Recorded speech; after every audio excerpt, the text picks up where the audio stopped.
Hello students, आज हम लोग क्लास 10 के लेक्चर 4 को लेकर उपस्थित हैं। इससे पहले 3 क्लासेस हो चुके हैं लेसन 1 केमिस्ट्री में, और 1-2 क्लासेस में ये लेसन भी अब अपने आखिरी पड़ाव में है। तो आज हम लोग टाइप्स ऑफ केमिकल रिएक्शन जो कि पिछले क्लास से कंटिन्यू कर रहे हैं, तो आज हम लोग तीसरा केमिकल रिएक्शन पढ़ेंगे। 5 केमिकल रिएक्शन मैंने आप लोग को लिखवाया था: combination, decomposition, displacement, double displacement और ऑक्सीडेशन रिडक्शन, जिसमें से पहला 2 पढ़ चुके हैं। आज हम लोग तीसरा और चौथा को डिस्कस करेंगे और अगले क्लास में ऑक्सीडेशन रिडक्शन को डिस्कस करेंगे। तो तीसरा है डिस्प्लेसमेंट रिएक्शन। देखिए बच्चों, डिस्प्लेस वर्ड का मतलब होता है किसी को अपने जगह से, अपने पोजीशन से हटा देना, रिमूव कर देना। अब है कि डिस्प्लेसमेंट रिएक्शन 2 तरह का होता है, सिंगल डिस्प्लेसमेंट और डबल डिस्प्लेसमेंट। लेकिन हम लोग यहां मैंने लिखा है डिस्प्लेसमेंट और डबल डिस्प्लेसमेंट, सिंगल नहीं लिखा है। क्यों? क्योंकि जिसको आप डिस्प्लेसमेंट रिएक्शन कहते हैं सीधा, वही सिंगल डिस्प्लेसमेंट भी है। मतलब सिंगल डिस्प्लेसमेंट रिएक्शन आप कहें या डिस्प्लेसमेंट रिएक्शन कहें। तो डिस्प्लेसमेंट रिएक्शन क्या है कि those reactions in which one element takes the place of another element in a compound. मतलब किसी कंपाउंड में एक एलिमेंट की जगह कोई दूसरा एलिमेंट अगर उसका जगह ले लेता है और पहले वाले को उस कंपाउंड से रिमूव कर देता है, डिस्प्लेस कर देता है, तो उसको हम लोग डिस्प्लेसमेंट रिएक्शन कहते हैं।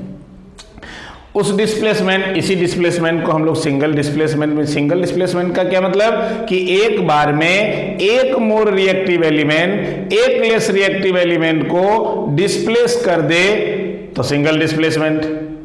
और डबल क्या है? तो डबल की बात आगे हम लोग पढ़ेंगे। तो इन जितने भी रिएक्शन डिस्प्लेसमेंट के नीचे लिखे हैं, ये सब सिंगल डिस्प्लेसमेंट का है। क्योंकि आप देखेंगे, अभी मैं बता रहा हूं कि सब में एक एलिमेंट एक को ही डिस्प्लेस कर रहा है। आप देखिए, तो आप लोग समझ गए कि डिस्प्लेसमेंट क्या है। तो ऐसा रिएक्शन जिसमें एक मोर रिएक्टिव एलिमेंट एक लेस रिएक्टिव एलिमेंट को उसके कंपाउंड से रिमूव कर दे, डिस्प्लेस कर दे, तो उसको हम लोग डिस्प्लेसमेंट रिएक्शन कहते हैं। अब मैंने लिखा है कि एक जनरलाइज इक्वेशन लिखा है कि A + BC AC + B, मतलब कि BC कोई कंपाउंड है, और A एक एलिमेंट। अब लेटस से कहने के लिए हम लोग मान लेते हैं कि A is more reactive then B। A क्या है? B से ज्यादा रिएक्टिव है, ज्यादा क्रियाशील है, रिएक्टिव है, एक्टिव है। तो लेटस से कि A is more reactive then B, तो what will A do? A will displace B from BC से A क्या करेगा कि B को हटाने की क्षमता रखता है, उससे ज्यादा क्रियाशील है। तो A क्या करेगा कि BC कंपाउंड से B को डिस्प्लेस कर देगा। अब देखिए, डिस्प्लेस करके क्या बनाया? तो B को हटा दिया, AC + B। तो इसी को कहते हैं डिस्प्लेसमेंट या सिंगल डिस्प्लेसमेंट रिएक्शन। अब है कि इस डिस्प्लेसमेंट रिएक्शन में आपने देखा कि A B को डिस्प्लेस किया, मतलब एक एलिमेंट एक को डिस्प्लेस किया, तो ये क्या है? Single displacement reaction. अब देखिए, मैंने कुछ इक्वेशंस लिखे हैं, रिएक्शंस लिखे हैं। Copper sulphate + zinc.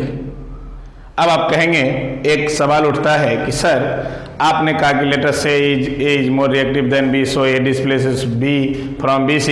तो how can we understand कि which element is more reactive, which one is less reactive, and how can you write displacement reaction? This is a big question.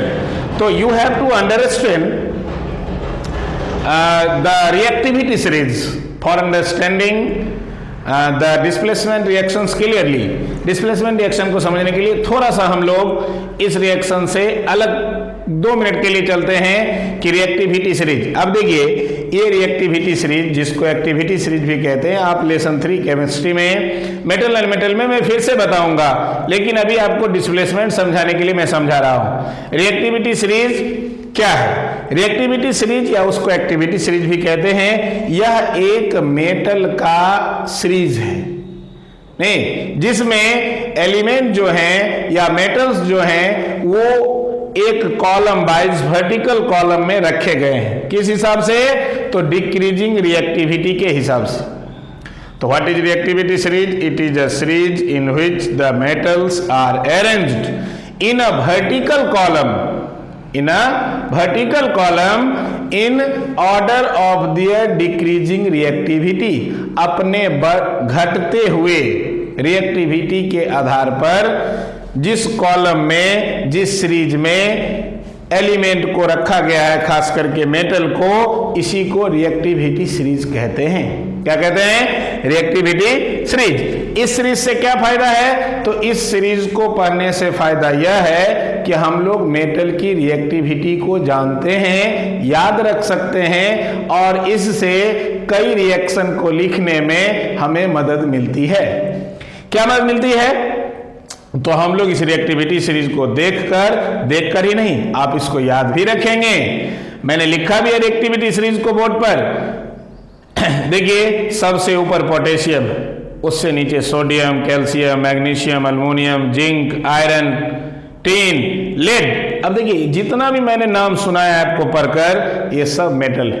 ये सब क्या है? मेटल है। मतलब यह मेटल की रिएक्टिविटी सीरीज है कि आप लोग को या हम लोगों को इससे यह फायदा है कि हम लोग यह समझते हैं कि जो सबसे ऊपर है वो सबसे ज्यादा रिएक्टिव है। लिखा भी है मोस्ट रिएक्टिव, यहाँ लिखा है डिक्रीजिंग केमिकल रिएक्टिव। मतलब जैसे जैसे हम लोग इस कॉलम में नीचे की तरफ बढ़ेंगे, नहीं, उस तरह से रिएक्टिविटी घटता जाएगा, और रिएक्टिविटी घटेगा तो जो ऊपर होगा वो मोर रिएक्टिव होगा, और जो नीचे होगा वो लेस रिएक्टिव होगा। जितना नीचे जाएंगे लेस होगा, सबसे नीचे लिस्ट रिएक्टिव होगा। मतलब जो मोर रिएक्टिव होगा वो लेस रिएक्टिव मेटल को किसी भी कंपाउंड से उसको डिस्प्लेस कर सकता है। तो आपने देखा कि ये सब मेटल है। उससे भी नीचे आइए। अब एक आप बीच में देखिए कि बॉक्स में रखा गया है ब्रैकेट में हाइड्रोजन। हाइड्रोजन, अब हाइड्रोजन तो मेटल है नहीं। इसके नीचे फिर copper, mercury, silver, gold, platinum, जो भी है। तो आप जितना भी देखें, ऊपर हाइड्रोजन से ऊपर और हाइड्रोजन से नीचे, ये सब मेटल है, सब मेटल है। लेकिन हाइड्रोजन एक नॉन मेटल है। Why it has been assigned a place in the reactivity series of metal? It is not a metal. ये मेटल है नहीं, लेकिन क्यों इसको इस सीरीज में जगह दिया गया है? तो मैं थोड़ा सा आपको जानकारी के लिए बता दूं कि हाइड्रोजन एक नॉन मेटल है, लेकिन मेटल की रिएक्टिविटी सीरीज में इसलिए रखा जाता है क्योंकि यह नॉन मेटल होते हुए मेटल की तरह बिहेव करता है, इलेक्ट्रोपॉजिटिव नेचर होता है, पॉजिटिव आयन का फॉर्मेशन करता है मेटल की तरह। तो मेटल की बिहेवियर होने के चलते इसको मेटल के रिएक्टिविटी सीरीज में रखा जाता है, नॉन मेटल होते हुए भी। अब है कि हाइड्रोजन से जितने भी ऊपर मेटल मैंने आपको पढ़कर सुनाया, वो सब हाइड्रोजन से ज्यादा रिएक्टिव है, और हाइड्रोजन से जो नीचे है वो हाइड्रोजन से लेस रिएक्टिव है। मतलब those metals which are above hydrogen, they are more reactive than hydrogen. Those which are below hydrogen, they are less reactive than hydrogen. तो हाइड्रोजन को किसी कंपाउंड से कौन डिस्प्लेस कर सकता है? तो जो रिएक्टिविटी सीरीज में उससे ऊपर होगा वो उससे ज्यादा रिएक्टिव होगा और वो उसको डिस्प्लेस कर सकता है। तो हम लोग रिएक्टिविटी सीरीज को मैंने बीच में इसलिए इंटरप्ट करके बताया कि अभी आपको डिस्प्लेसमेंट रिएक्शन को समझने में कोई भी प्रॉब्लम नहीं होगा और फटाफट आप इक्वेशन रिएक्शन लिख सकते हैं। तो आप रिएक्टिविटी सीरीज को याद कर लेंगे, 2-4 बार पढ़ेंगे, 2-4 बार लिख कर देखेंगे। आप देखिए अभी रिएक्टिविटी सीरीज भी आपके सामने है और रिएक्शन भी, कॉपर सल्फेट प्लस जिंक। अब आप देखिए जिंक कहाँ है? जिंक यहाँ है नहीं। अब यह जिंक क्या है? तो आप देखिए कॉपर, मतलब कॉपर है नीचे, मतलब जिंक है ऊपर, मतलब zinc is more reactive than copper. तो zinc can displace copper from copper sulphate and it forms zinc sulphate plus copper. ठीक है, तो जो मोर रिएक्टिव होगा उसको वह क्या करेगा कि a more reactive metal can displace a less reactive one from its compounds. तो जिंक यहां पर क्या किया कि कॉपर को कॉपर सल्फेट से डिस्प्लेस कर दिया। एक बार में एक एलिमेंट एक को डिस्प्लेस करता है तो सिंगल डिस्प्लेसमेंट है। उसी तरह से मैग्नीशियम कॉपर से ज्यादा रिएक्टिव है, तो कॉपर सल्फेट से कॉपर को मैग्नीशियम डिस्प्लेस करके मैग्नीशियम सल्फेट और कॉपर बना रहा है। उसी तरह से कॉपर क्लोराइड या कॉपर 2 क्लोराइड कहिए, और लेड देखिए, लेड ऊपर है कॉपर नीचे है, मतलब lead is more reactive than copper. तो it displaces copper from copper chloride. अब है कि कॉपर क्लोराइड कलर चेंज का भी एग्जांपल है। इसके कलर ग्रीन होते हैं और जैसे ही हम लोग इसमें लेड मेटल को डालते हैं तो सॉल्यूशन का कलर क्या हो जाता है कि ग्रीन से कलरलेस। क्यों? तो due to the formation of lead chloride. Lead के साथ रिएक्शन करते ही लेड क्लोराइड बन जाता है, कॉपर डिस्प्लेस हो जाता है, तो सॉल्यूशन का कलर हो जाता है कलरलेस। तो ये भी डिस्प्लेसमेंट है। सिल्वर नाइट्रेट और कॉपर, तो copper is more reactive than silver, तो it also displaces silver from silver nitrate. Silver nitrate का कलर क्या होता है? तो कलरलेस होता है। जैसे ही कॉपर के साथ रिएक्शन करता है तो कॉपर नाइट्रेट का फॉर्मेशन हो जाता है और उस फॉर्मेशन के कारण सॉल्यूशन का कलर ब्लू हो जाता है। तो ये भी कलर चेंज का एग्जाम्पल। अब है कि देखिए आयरन और हाइड्रोजन क्लोराइड। अब है कि आयरन इस हाइड्रोजन क्लोराइड के साथ रिएक्शन करता है हाइड्रोक्लोरिक एसिड के साथ। तो अब है कि इसमें कौन डिस्प्लेस करेगा? तो आयरन मोर रिएक्टिव है, आप देख रहे हैं आयरन ऊपर है, और हाइड्रोजन, तो जो हाइड्रोजन से ऊपर है वो सब हाइड्रोजन से ज्यादा रिएक्टिव है। तो iron displaces hydrogen from hydrogen chloride to form iron 2 chloride. Iron 2 chloride नहीं प्लस हाइड्रोजन, मतलब हाइड्रोजन को यहां पर आयरन मोर रिएक्टिव होने के कारण डिस्प्लेस कर रहा है। अब है कि उसी तरह से सोडियम वाटर के साथ रिएक्शन करता है, सोडियम हाइड्रोक्साइड और हाइड्रोजन बनाता है। तो sodium is more reactive than hydrogen, तो it displaces hydrogen from water and it form sodium hydroxide plus hydrogen.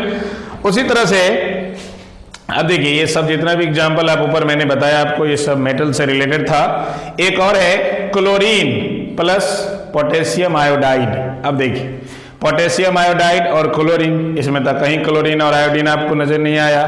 तो ये तो क्लोरीन नॉन मेटल है और आयोडीन भी नॉन मेटल है। तो इसकी रिएक्टिविटी कुछ इस तरह होती है, फ्लोरीन, क्लोरीन, ब्रोमीन, आयोडीन, मतलब ऊपर से रिएक्टिविटी घटता है। सबसे ज्यादा रिएक्टिव फ्लोरीन, उसके बाद क्लोरीन, तब ब्रोमीन, तब आयोडीन।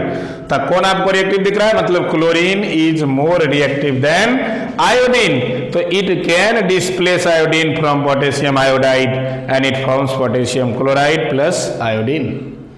नहीं, तो क्लोरीन आयोडीन से चूंकि ज्यादा रिएक्टिव है तो इसको पोटेशियम आयोडाइड से डिस्प्लेस करके पोटेशियम क्लोराइड और आयोडीन बनाता है। तो इसकी भी रिएक्टिविटी आप याद रखेंगे कि chlorine is more reactive than iodine. अब है कि कॉपर ऑक्साइड और मैग्नीशियम, तो देखिए magnesium is more reactive than copper, तो ये magnesium will displace copper from copper oxide and forms magnesium oxide and copper. Next reaction देखिए Fe2O3। Fe2O3 का क्या नाम है? तो iron 3 oxide. Iron 3 oxide, iron के 2 ऑक्साइड होते हैं, आयरन 2 ऑक्साइड और आयरन 3 ऑक्साइड, नहीं फेरस ऑक्साइड और फेरिक ऑक्साइड। तो आयरन 3 ऑक्साइड को अल्मोनियम के साथ हम लोग रिएक्शन करवाते हैं, तो aluminium is more reactive than iron, तो aluminium will displace iron from iron 3 oxide and it forms aluminium oxide and iron. ठीक है, तो ये जितने भी मैंने एग्जाम्पल बताया यह सब किसका एग्जाम्पल है? डिस्प्लेसमेंट रिएक्शन का, या आप कहें सिंगल डिस्प्लेसमेंट का एग्जाम्पल है। अब है कि इसको आपको याद करने की बहुत जरूरत नहीं है। मैंने बताया पहले ही कि आप रिएक्टिविटी सीरीज को ध्यान में रखेंगे और इसको ध्यान में रखते हुए आप इसको आसानी से रिएक्शन को लिख सकते हैं। और रिएक्शन जब भी लिखें, इक्वेशन जब भी लिखें तो बैलेंस फॉर्म में लिखें। अब है कि नेक्स्ट रिएक्शन क्या है, तो double displacement reaction. Double displacement reaction मतलब अभी तक हम लोग सिंगल पढ़ रहे थे, ये भी डिस्प्लेसमेंट का ही टाइप है। डबल डिस्प्लेसमेंट किसको कहते हैं, तो ऐसा रिएक्शन जिसमें दो कंपाउंड आपस में रिएक्शन करे। और कैसे रिएक्शन करे, तो by the exchange of ion, मतलब दोनों आयन में आयन का आदान प्रदान करे। नहीं, आयन का आदान प्रदान करे। कैसे, और आदान प्रदान करके दो नए कंपाउंड का फॉर्मेशन करे, तो इसको डबल डिस्प्लेसमेंट कहते हैं। और डबल डिस्प्लेसमेंट के अलावा इसको पार्टनर एक्सचेंज रिएक्शन भी कहते हैं। Partner exchange reaction. Partner exchange reaction क्यों कहते हैं, क्योंकि दो कंपाउंड जो आपस में रिएक्शन करते हैं और दो नए कंपाउंड को बनाते हैं, तो जब आयन का एक्सचेंज होता है तो दोनों अपने अपने एलिमेंट को एक्सचेंज कर लेते हैं, बदल लेते हैं। इसलिए हम लोग डबल डिस्प्लेसमेंट को पार्टनर एक्सचेंज रिएक्शन भी कहते हैं। मतलब दो reactions in which two compounds react by an exchange of ions to form two new compounds are called double displacement reaction और partner exchange reaction। अब देखिए मैंने लिखा है जनरलाइज इक्वेशन एक लिखा है, PQRS, PQ भी एक कंपाउंड है और RS भी एक कंपाउंड। अब देखिए PQRS ये आयन में कैसे टूटेगा,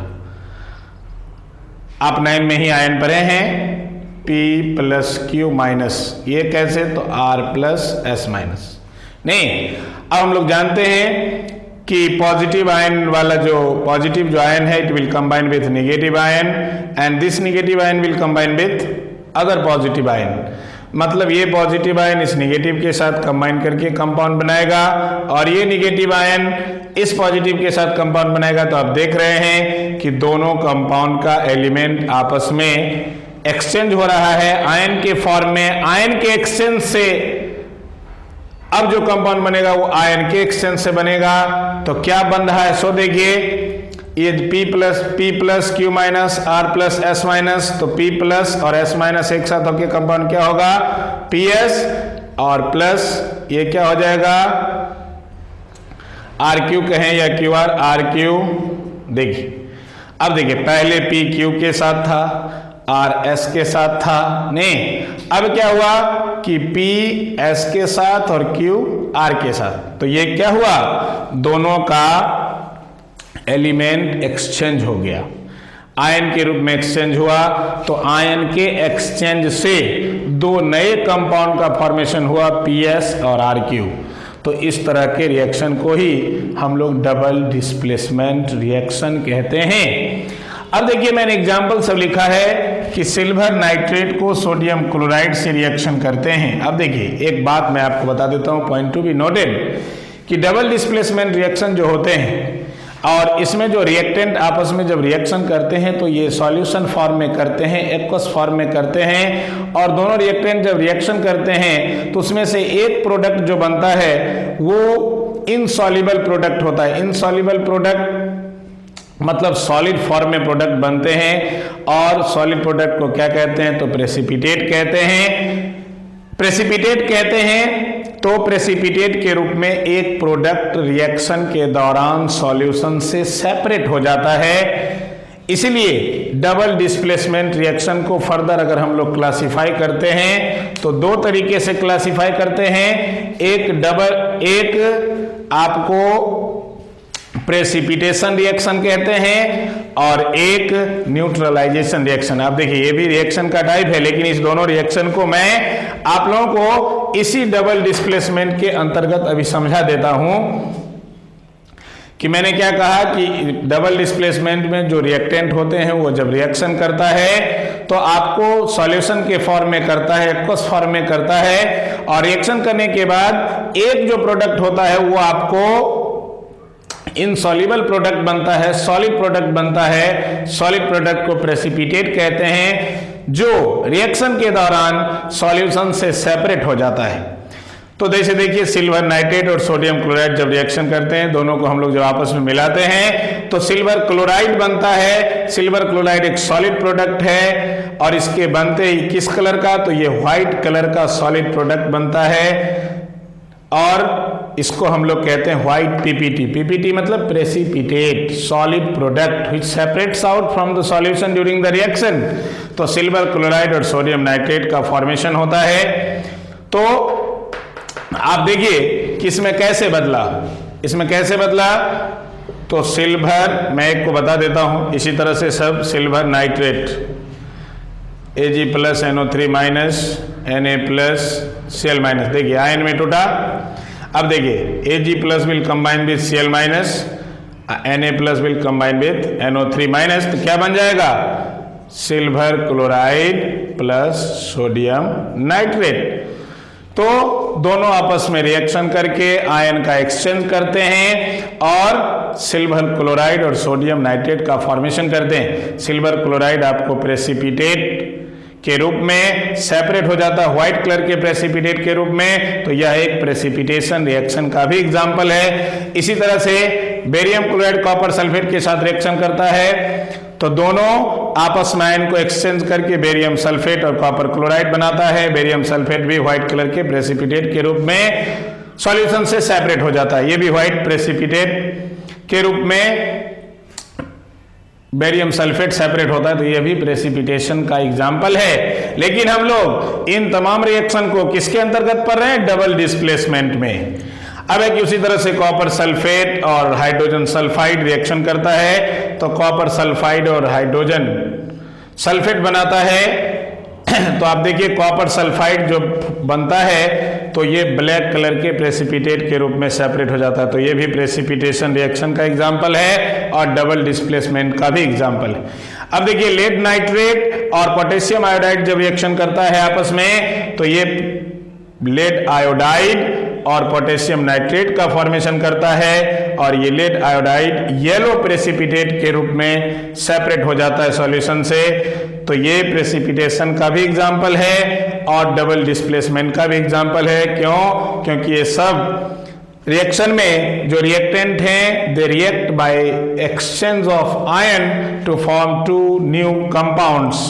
अब देखिए ये सब आपको किसके अंतर्गत, डबल डिस्प्लेसमेंट में भी रह सकते हैं और आपको प्रेसिपिटेशन रिएक्शन का भी एग्जाम्पल पूछे तो इसमें से कोई भी आप लिख सकते हैं। अब है कि एक रिएक्शन देखिए मैंने लिखा है NaOH। NaOH क्या है आप लेसन 2 में पढ़ेंगे, यह एक बेस है, HCl एसिड है। ये दोनों जब रिएक्शन करता है तो आप जानते हैं कि एसिड और बेस जब रिएक्शन करता है तो जूनियर क्लास में भी पढ़े होंगे, साल्ट और वाटर बनाता है। सोडियम क्लोराइड एक सॉल्ट है और वाटर का फॉर्मेशन हो रहा है। तो ऐसा रिएक्शन जिसमें एसिड और बेस आपस में रिएक्शन करे, the reactions in which acid reacts with base to form salt and water, that is called neutralization reaction। तो ये आयन एक्सचेंज से ही प्रोडक्ट बन रहा है तो ये डबल डिस्प्लेसमेंट का भी एग्जांपल है। चूंकि एसिड और बेस आपस में रिएक्शन कर रहा है, सॉल्ट और वाटर बना रहा है, तो ये न्यूट्रलाइजेशन का भी एग्जांपल है। तो मैंने कहा भी अभी कि डबल डिस्प्लेसमेंट में जो भी एग्जांपल आप पढ़े हैं इसको 2 भागों में बांट सकते हैं। कुछ एग्जांपल प्रेसिपिटेशन के होंगे, कुछ न्यूट्रलाइजेशन के भी एग्जांपल होंगे। तो आप कहीं कहीं एक लाइन लिखा भी देखते हैं, we can classify double displacement reactions into 2 types, some belong to neutralization reaction and some belong to precipitation reaction। तो इसमें देखिए कैसे NaOH Na plus OH minus और H plus Cl minus, Na plus Cl minus और H plus OH minus क्या बन जाता है, NaCl प्लस H2। तो आयन के एक्सचेंज से बनता है तो डबल डिस्प्लेसमेंट का भी एग्जांपल है। सॉल्ट और वाटर बन रहा है एसिड और बेस के रिएक्शन से तो यह न्यूट्रलाइजेशन रिएक्शन भी है। तो आज हम लोगों ने दो रिएक्शन को डिस्कस किया, डिस्प्लेसमेंट, डबल डिस्प्लेसमेंट, और डिस्प्लेसमेंट को समझने के लिए रिएक्टिविटी सीरीज को भी समझा। अगले क्लास में हम लोग ऑक्सीडेशन रिएक्शन पढ़ेंगे। थैंक्स।